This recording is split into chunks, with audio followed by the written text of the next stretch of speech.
Coming up on 2020 on ID. A family neighborhood and a second grader walking home from school disappears.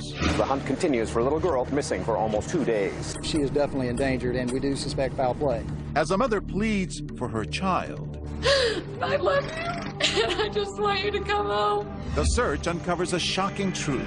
A neighborhood filled with known sex offenders. You're making my child walk in a jungle of monsters every single day. And families wondering, are there more predators lurking? Every person I see, I'm in my mind, I wonder. What happened to Summer Thompson? I want to know what this monster did. A mother torn by grief. A community determined to help. We both looked at each other, and it was like we had to do something. And a killer with no place to hide. Watch out, we're coming. We're gonna get you. Welcome to 2020 on ID. I'm John Quinones. It is said that there's no greater bond than the one between a parent and a child. So when 7-year-old Summer Thompson didn't come home from school one day, her mother Dina began a desperate search. But as Chris Cuomo first reported in 2010, finding Summer would only be the beginning. Dina would soon learn that things in her tight-knit community were not as they seemed. It seemed like a page right out of the 1950s. Orange Park, Florida was a Norman Rockwell town where kids played on manicured lawns and lined up for the ice cream truck year-round, where neighbors chatted in each other's front yards and kept a watchful eye out for trouble. This was little 7-year-old Summer Thompson's playground.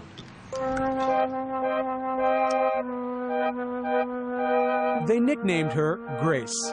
Because she was so klutzy. I mean, she could not walk and chew bubble gum at the same time. But she loved to dance. She wanted to be a ballerina. But there was nothing awkward about Summer when it came to showing her affection. I mean, she just wanted to hug everybody. She just always wanted everybody to be happy with her. Not surprising, then, that Summer took it to heart whenever she got teased. What does a pretty girl like that get teased about? She had problems, like, actually with her speech, like, yiddle instead of little. And she was in some special classes to try to help her with that kind of thing, and that they made fun of that fact. Our story starts here, October 2009, when that teasing came to a head. Summer was walking home from school with her older sister, her twin brother, and some friends. A schoolmate made fun of her, and the two exchanged words. Upset, Summer ran off past the other children, disappearing into the crowd ahead. But when her twin brother and older sister arrived home just 15 minutes later, Summer wasn't there. Dina, a medical receptionist, had a friend waiting at the house to watch the kids that afternoon. I texted my friend, and I said just wanted to check and make sure that everybody made it home okay. He texted me back that Summer didn't come home from school. That was at 4:03 that afternoon, more than an hour after school let out. I mean, panic-stricken from the moment I got that text back. I couldn't get that through my brain. Like, what do you mean she didn't come home? She's never done that before. And what calls do you make? Every single person that I could possibly think of in our neighborhood who I had a phone number for, whether it be her older brother's friends, whether it be her older sister's friends, anybody and everybody who lives in my neighborhood. Armed with flashlights, neighbors searched through yards, parked cars, and sheds for any... Within hours, hundreds of residents from Orange Park, Florida were out in the streets searching. By evening, Dina Thompson was living every parent's worst fear, the unthinkable. Summer had vanished in plain sight. I love you, and I just want you to come home. I just want you to come home. The mystery on everyone's mind, how could this have happened without anyone seeing a thing? Nothing. It's a bright and sunshiny day. It's 15-mile-an-hour school zone. Just about everyone on her street knew Summer, the little girl who considered everyone a friend. This man lived more than a half-mile away, but says Summer and her siblings often chatted with him on their way home from school. They loved to play with his dogs. Very trusting. I hate to say it, but, she was the type of person, she didn't know no stranger. And the school crossing guard says it was hard to miss the little girl who always gave him a hug. But on that day, he says he didn't see her. She is definitely endangered, and we do suspect foul play. By nightfall, Dina Thompson was numb with fear. Summer was out there in the cold and dark. She only had her little, like, jogging suit jacket on, and that's all I can remember thinking is that she's somewhere cold and hungry and scared. I mean, all I could do was stay outside because if she was going to be cold, I was going to be cold. Through the night, neighbors kept hope alive, singing Summer's favorite song.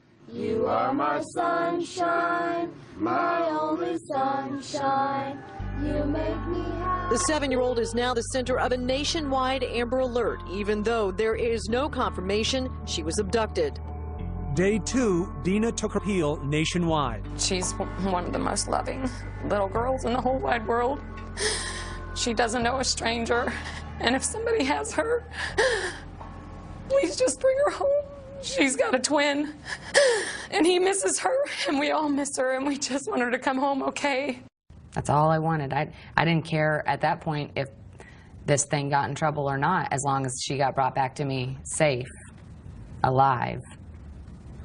Were you believing at that point? Maybe? No, I can't explain it, but I just knew that she was gone. On a hunch, one detective thought to search the dumpsters, but they'd already been collected and were headed off in 23 different trucks to a landfill in Folkestone, Georgia. Police halted the trucks en route and began sorting through 564 tons of garbage, looking for one little girl. With deep regret and sadness that I have to inform you that a body has been found. 48 hours after Summer went missing, the world finally heard the news, which Dina Thompson had already known deep down in her gut. All I remember is losing it. I mean, literally losing it. Neighbors telling me they could hear me, the shrills across the street. The senselessness of it. Why mine? Why anyone's? And my baby was thrown in the trash. How could you do that? How could anyone do that? Pray for her. That she goes home. Within hours, police were on the trail of a monster. There is a child killer on the loose, and that's why we're going to catch this person and bring him to justice. This house, which was being renovated at the time, was their first stop. It was the last place anyone said they'd seen Summer alive. He says he was at this home Monday afternoon, and Summer ran up to the place and told workers they were doing a good job on the renovations. According to reports, there was another reason police were possibly interested in this house. The rug which Summer's body was allegedly wrapped in may have come from the construction dumpster there. According to these Clay County public records, Vincent Design and Build was the construction And then company. what seemed like a huge red flag. One of the men working at the construction house was a registered sex offender, but the community was in for another shock. Turns out being a registered sex offender here in this seemingly pristine neighborhood is all too common. 162 registered predators and sex offenders were located within a 5-mile radius of Summer's home. When we come back, a neighborhood on edge. It's scary to think how many people are actually doing that in our community right now. Every person I see, I'm in my mind, I wonder. And no one is above suspicion. People want to speculate and think bad things about me. When we return.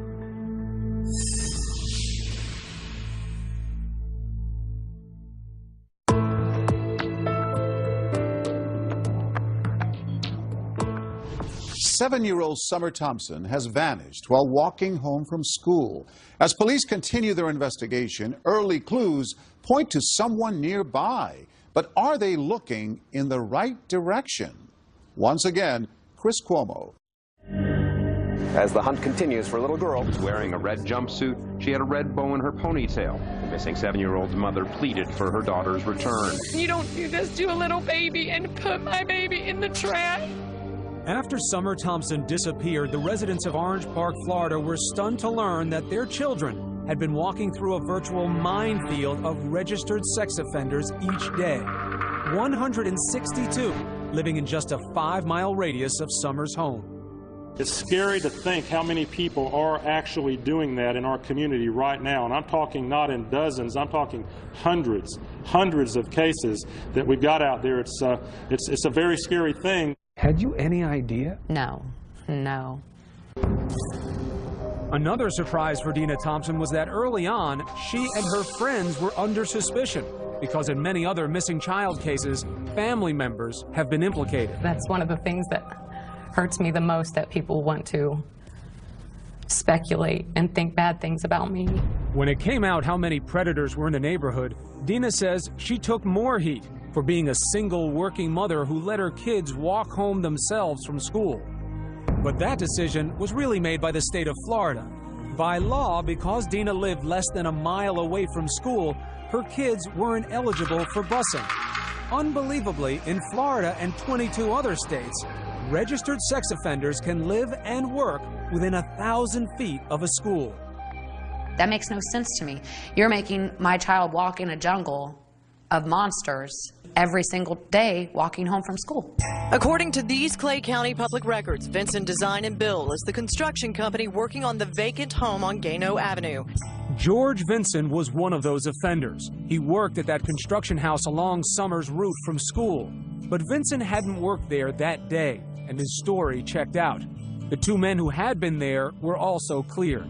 By all accounts, Summer had left this house alive. Within days, police had accounted for the whereabouts of all registered sex offenders in the area. But Dina Thompson couldn't shake the feeling that the killer was still nearby, watching. Every person I see, I'm in my mind, I wonder. Neighbors told us they too eyed each other with suspicion. Just it makes you just not feel comfortable and not feel safe in your own neighborhood. It's a shame. Several of them voiced concerns about an older man living just down the street, known as Grandpa Charlie, whom they said often took little girls for rides on his bicycle. But further investigation cleared Grandpa Charlie of any connection to Summer's murder.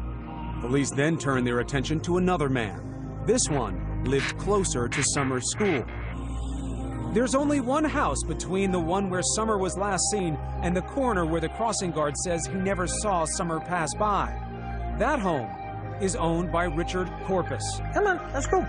Corpus is a 55-year-old handyman who works out of his home and spends a lot of time talking to kids. I'm always outside. I mean, I see the kids in the morning, I'm loading up my equipment.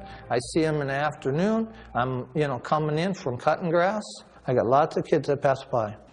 We first met Corpus a few weeks after Summer was killed. We found him standing at the corner near his house, greeting children on their way to school. Here he is pulling out his new puppy from inside his vest. He says kids love dogs. I still will go out and greet kids and let them pet my little dog, because I think it brings happiness to the kids in the neighborhood. Corpus says he used to find Summer with her face pressed up against his chain-link fence.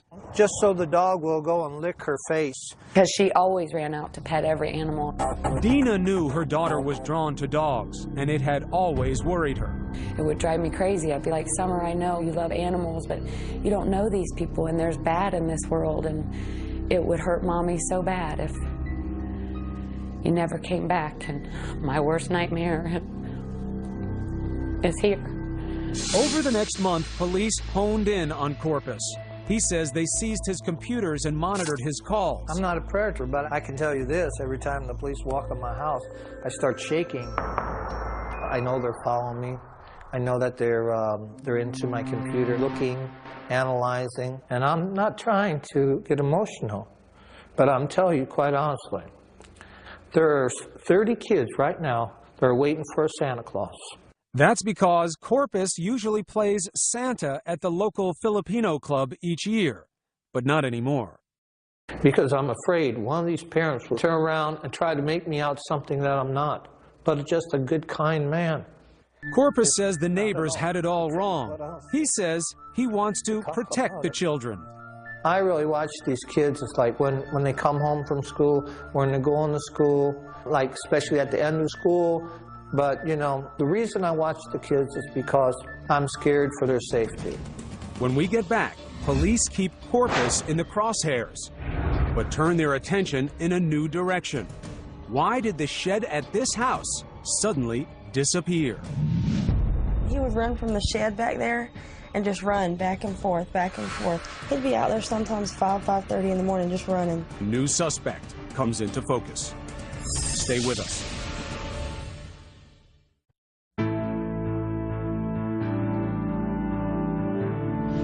Since Summer Thompson's murder, police have focused on one possible suspect, but they're about to find another. Meanwhile, Dina reflects on her last moments with Summer. Once again, Chris Cuomo. This is Good Morning Jacksonville. Good morning out there, October 19th. This is Good Morning Jacksonville. Thanks for joining us. Nearly every detail of the morning her daughter disappeared is still vivid in Dina Thompson's mind. And what she remembers most is how Summer didn't want to go to school that day. She had Monday-itis a lot, you know. Monday-itis. Yeah. She didn't, necessarily want to go to school on Monday.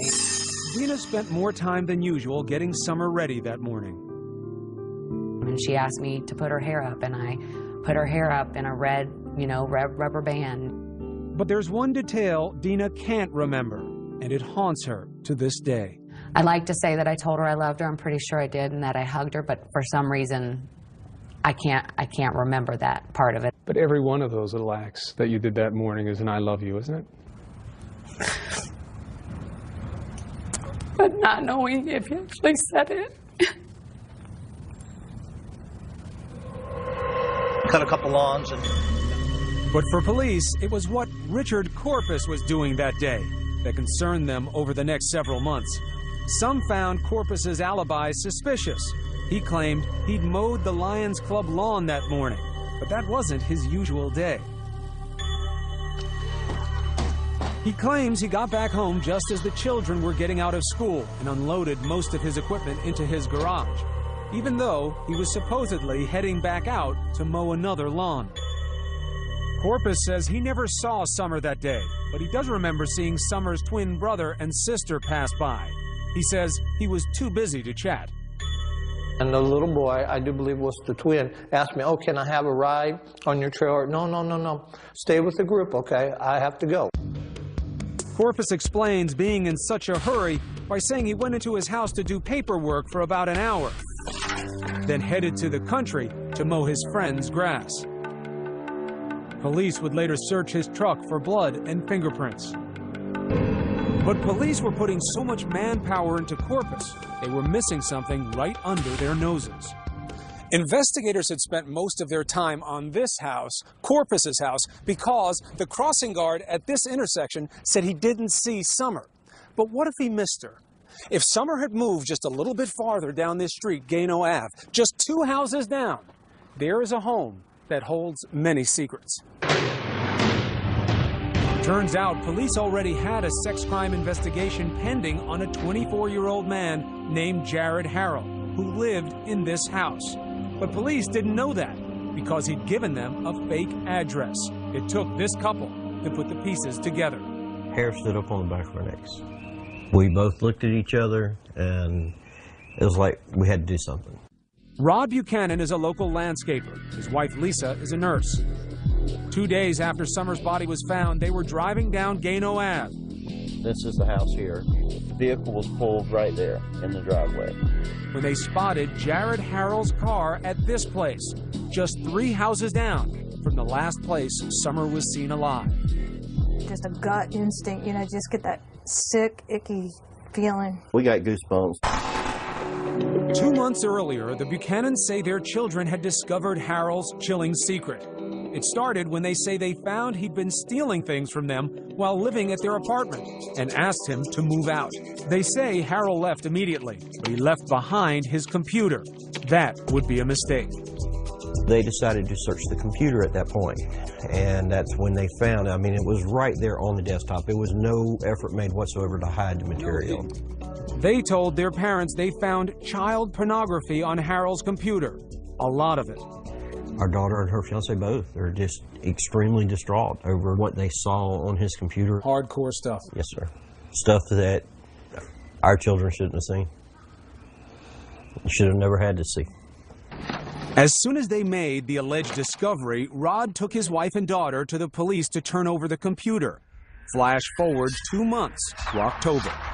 And then you hear of really profound tragedy. Summer disappears. Yeah. And did you know when you got that news about Summer where Harold was living, that he was on Gano Avenue at the time? You know, it's like surreal. You see this child went missing and your heart just goes out for that family and you don't think anything about you or your family at that point. And then we started thinking about it and we're like, wait a minute, Jared lives over there. Rod and Lisa say they drive by Harold's mother's house on Gano Avenue and discover his car parked outside. We both looked at each other and just go, oh, wow. At the time, police were still combing the area for clues to Summer's killer. Rod and Lisa say they drove to the command center and spoke to the lead detective. We informed him that our children had turned in a computer that contained a lot of child pornography and that Mr. Harold was being investigated by the sex crimes unit. So was the detective able to tell you whether or not they had put this together before you gave him information? No, they had not. He was being investigated on child porn only. And not only did the police not know what you knew, but they had been misled by Harold. Correct. And couldn't place him in the vicinity of Summer even if they'd wanted to. Correct. Correct. Public records show Harold's family had moved out weeks earlier, but neighbors say Harold was still coming and going from the house on Gano Ave even after the family moved. Still, could police put Harold in the house the day Summer disappeared? The holidays arrived and Dina Thompson still had no face to put on the monster who killed her little girl and threw her in the trash. What is the hardest part in all of this emotionally for you to deal with? Just knowing that I'm never going to get to see, you know, her look up at me and smile. I feel like I'm stagnant water. I'm in neutral. I can't move forward until I have some of these answers answered for me. I have to know for my own peace of mind what happened to her. You don't think knowing some things like that could destroy you? No, I think that what I have built up in my mind can't be any worse than what they're going to tell me. Just a few blocks away, detectives were still keeping surveillance on Richard Corpus and waiting for his DNA results from the lab. But in early January, police got some news. Richard Corpus's DNA was not a match. That moved Jared Harold to the top of the list, and investigators set out to get his DNA for testing. But in many ways, Harold seemed an unlikely suspect. It appeared he came from a civic-minded family, well regarded in the community. His stepfather, General Daly, had been highlighted on a local station for his volunteer work during emergencies. General Daly is part of the Duval County Amateur Radio Emergency Services. And Harold's mother, Annis Daly, was a marketing manager for a local chamber of commerce.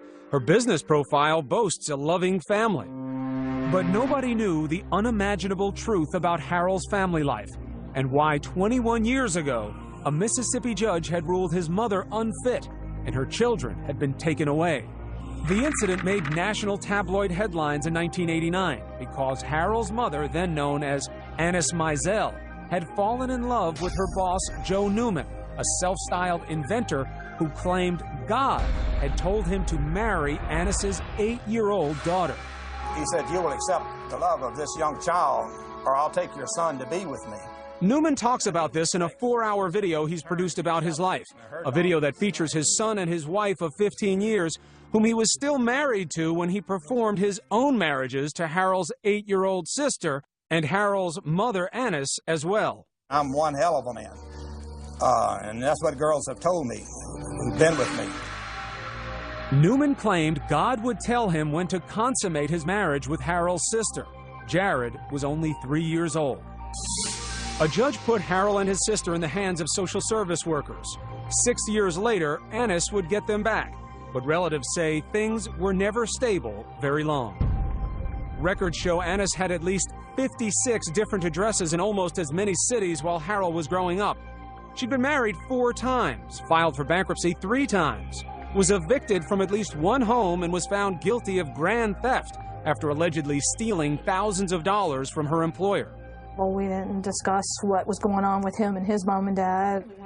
All this came as a shock to Lisa and Rod Buchanan, who had known Harold's current stepfather from their church for several years and never guessed Jared was so troubled. You would look at this guy and you'd say, big, gentle giant. Wouldn't hurt a flea. So how would this gentle giant, who was unknown to Summer Thompson's family, lure her into this house? Well, it turns out there was someone living here that Summer liked a lot. It wasn't Jared Harrell. It was a dog. This dog, which according to a classmate, Summer sometimes stopped to play with on their walk home from school. Shortly after Summer's death, people noticed the dog was gone, and so was this shed, which neighbors say had been in the side yard of the house on Gano Ave the day Summer disappeared. And Harrell had moved out too, shortly after Summer was murdered. He went to live with his mother some 30 miles away, and the shed went with him. According to his new neighbors, Harrell was acting strangely from the start. He would run from the shed back there and just run back and forth, back and forth. He'd be out there sometimes 5:30 in the morning just running. They say he'd run for hours as if trying to shake off something that was tormenting him. Just like crazy running, like a kid would run when they're mad. And around January, they also started noticing something else. Suddenly, police were staking out their neighborhood. They would sit like at the end of the road and other people's driveways. Then suddenly, Harrell vanished. He fled to Meridian, Mississippi, not far from where he was born. He'd gone to stay with his aunt, who, according to her postings on the internet, is a self-proclaimed artist of the macabre, exhibiting a fascination for death, tortured bodies, and mutilation. Police track Harrell down, and in February they arrest him on 29 counts of child pornography based on computer evidence brought to them by the Buchanans months earlier. Harrell pleads not guilty. They also name him as a person of interest in the Summer Thompson case. Mr. Harrell, you are charged with 29 counts of possession of photographs of sexual performance by a child. Police then searched Harrell's mother's house and the one on Gano Avenue in hopes of finding evidence to link him to Summer's murder. When we get back, the questions begin to mount. Why hadn't police gotten Harrell off the street before that fateful day when Summer passed by? And Harrell's mother makes a surprising jailhouse call. And the thing is that I'm your alibi, so I have to be real careful. Stay with us.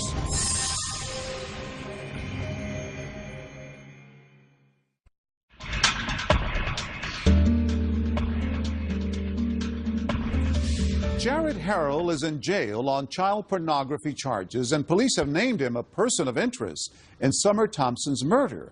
But why had it taken so long to arrest him? And would authorities find enough to prove their case? Once again, Chris Cuomo. Police worked late into the night as they searched both houses where Jared Harrell lived, looking for evidence to link him to the murder of Summer Thompson. I never really noticed him. I never really suspected this guy. 2 houses away, Richard Corpus, the man who police had suspected for months, was breathing a sigh of relief. If I didn't have a family, I'd probably be dead. I probably would have killed myself around Christmas. Because that's how deep it got to me. Because I couldn't clear my name. In the meantime, Jared Harrell was sitting in a Mississippi jail on $1 million bond. A few days after his arrest for child pornography, Harrell's mother gives him a call. Keep your chin up, keep your mouth shut, and get an attorney. Trying, just don't believe anything. Honey, I don't believe anything. Trust me. And the thing is that I'm your alibi, so I have to be real careful. Police records say Harrell and his mother both claim they were together during the critical hours that Summer disappeared. So who was this 24-year-old who still lived with his mother and depended on her financially? Relatives say Harrell had always been overweight and slow in school. He'd often been picked on, even by his 2 younger stepbrothers. His MySpace profile, taken down just before the arrest, paints a picture in contrasts. There was the 250-pound kid who could laugh at fat jokes on YouTube videos. Is this bass really strong enough? And then glimpses of someone who can't take it anymore, seemingly wanting revenge. Tops on his playlist a song called Waking the Demon, in which the victim of bullying is transformed by blind rage, viciously attacking and killing his tormentor. A peek into the mind of someone who's about to snap, or nothing more than just teenage angst. We were lucky that when they threw him out that he didn't go off the deep end and kill him. To be honest with you, that's what I thought. Rod Buchanan's daughter, Katie, was Harold's former roommate. He says when Katie turned in Harold's computer 2 months before Summer went missing, she told police she feared Harold might have done more than just look at those pictures. He might have known some of the children. After all, Harold had plenty of access to kids. He babysat the children of family members, and they lived in a neighborhood filled with young children. But it would take 6 weeks before police would get a search warrant to look at Harold's computer. And several more months would pass before they searched Harold's home, even though they'd been tipped off by the Buchanans that Harold lived nearby. Turned out Katie's fears were real.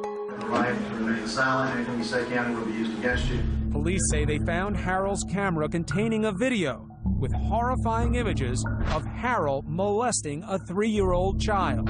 The victim was a relative. Harold was charged with 26 more counts, including molestation. Again, he pleaded not guilty. The mother of the child he'd molested recognized where the alleged crime took place, in Harold's bedroom on Gano Ave. And the question on everybody's mind was, what took police so long to get Harold off the street? What if they had acted sooner, when the computer had first been brought to their attention back in August? Would Summer still be alive? Of course he could have been off the streets. He could have been. Tammy Lears is a computer forensics expert who's worked on several high-profile cases involving child porn.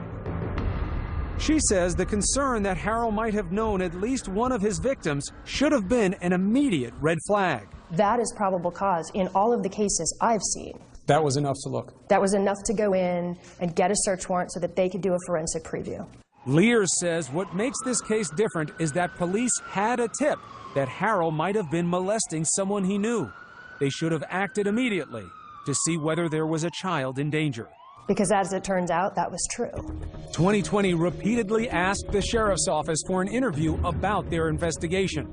They declined. But police issued a statement saying they followed protocol. They say Harold claimed he was being set up, and after an ambiguous response on a polygraph from one of the roommates, police say they first had to rule out Katie and her fiance as suspects. Our children were basically treated as primary suspects, and their internet records were searched, their financial records were searched. They actually had to go through lie detector tests. Our baby cried because they searched her underwear drawer.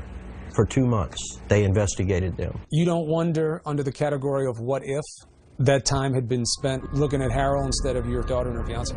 I think they were looking at him at the same time. He just wasn't cooperating. But the Buchanans actually defend police. Who's to say that even if they went out and arrested him when we turned it in, with being his first offense, that he would have been out the next day or two anyways? And you know, there's a lot of what ifs. What if our kids had not looked at that computer? What if our kids had turned the other way when they found what they found on that computer? A lot of questions wound up coming up about the investigation and why it took so long. What's your take on that? I would say to all the people that have questioned that, to look at it from just a very simple point of view. If I came up to your house or your office, picked up your computer and walked it into a police department and told them that it contained something illegal and that it belonged to you, would you expect the authorities to rush out and arrest you and ruin your name, your life, your reputation, all on my say-so? So you're forgiving of the timeline. You say these things take time. Yes, absolutely. Buchanan says it wasn't what police did that bothered him, it's how the public reacted. Harassing his family after news broke, even making death threats. I really expected the public to be behind them 100%. I expected the public to be out there saying, wow, way to go, guys. They've been accused of turning on a family friend for a reward. Ironically, they can't even get the reward because they turned Harrell in to police instead of to the Crime Stoppers hotline. Buchanan says they could have used that money to pay for his children's therapy because of all of this. She still has nightmares. And the stuff that she saw was so horrific that she can't get it out of her head? It's just burning images. Even the detective told us it's stuff that no one should ever have to see in their lifetime. When we get back, police finally say how Summer was killed, and the family is overcome. Stay with us.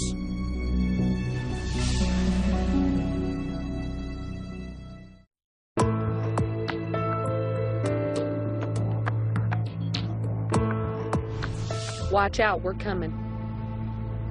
We're gonna get you. This was Dina Thompson just days after Summer disappeared. And this was 5 months later, after news broke that Jared Harrell had been charged with the murder of her little girl. Jared Harrell, we got you, and you ain't getting away. Police said they had a DNA match along with other forensic evidence. He contacted Summer as she was walking home from school. We have evidence that will show that Harrell assaulted Summer and killed her and dumped her body in a dumpster, which ultimately ended up in a landfill in Folkestone, Georgia. They were certain they had their man, but Harrell pleaded not guilty. I mean, I want to talk to him. Months earlier, before she ever knew whom would be charged, Dina told us she wanted to meet the killer face to face. What would you say? Why? Give me your best excuse, your best reason as to why you had to do this. I just want to hear how pathetic he is. Did somebody tick you off that day? Did, you couldn't get a woman your age? But after the arrest, we wondered whether the passage of time or learning about Harrell had changed her perspective. Does it help you understand where he got it from, how he got to this point? No, I don't feel sorry for him. You make choices in life. And all of us go through trials and tribulations. I've been through similar circumstances in my life. You make choices. Stop the cycle, end the abuse. Don't do this. After Harrell was charged, Dina finally did get a few answers, but they were difficult to hear. Just hearing asphyxiation, that's enough to destroy you, to break you down. While Dina was talking, her sister was overcome and fainted. At the press conference, your own family couldn't take it, hearing it. You still have a desire for detail with something like this? I have to know. And I feel like I deserve to know the intimate details of what happened to her. She was my baby, she was my responsibility, and I want to know what this monster did.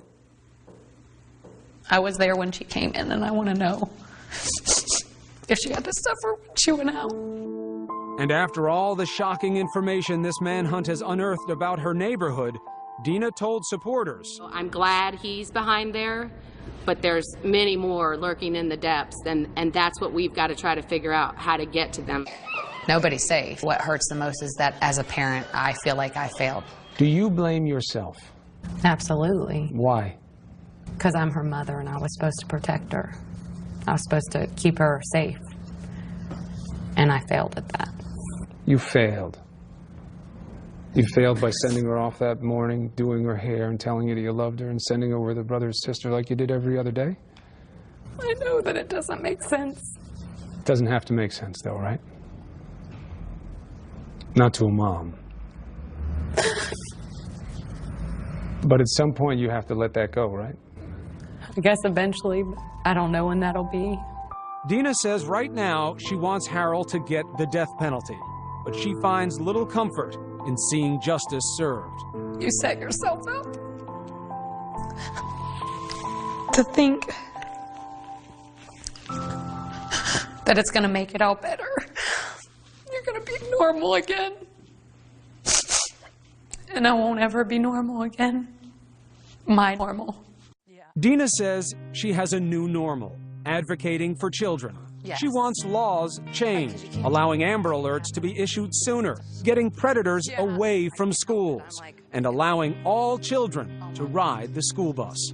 God's given me a big mouth, and I plan on using it To start, Dina kicked off the newly formed Summer Thompson Foundation at a benefit concert. I am officially reclaiming our children's innocence and their safety. These animals will not get us, we'll get them.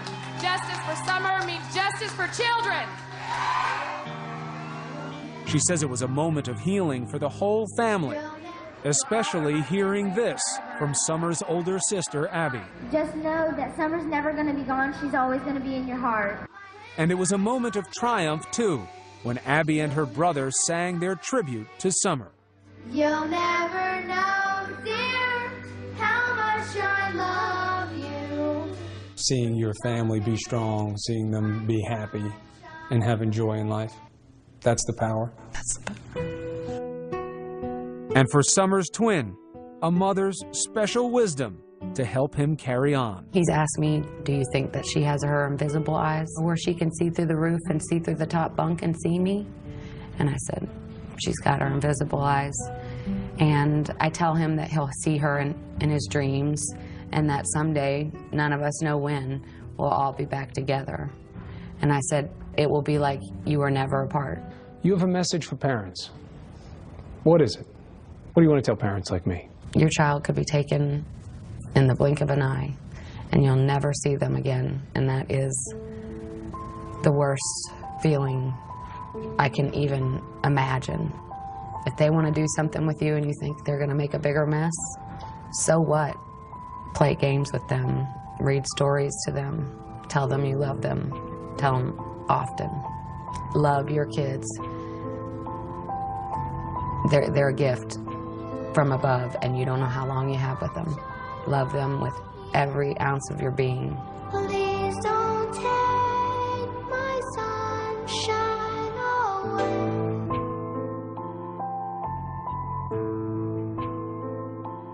Jared Harrell later pled guilty to the murder of Summer Thompson. He was sentenced to life in prison. As of 2015, the changes to the laws that Dina advocated for have yet to be enacted, but she continues to hope they one day will be. I'm John Quinones. Please join us next time for another edition of 2020 on ID.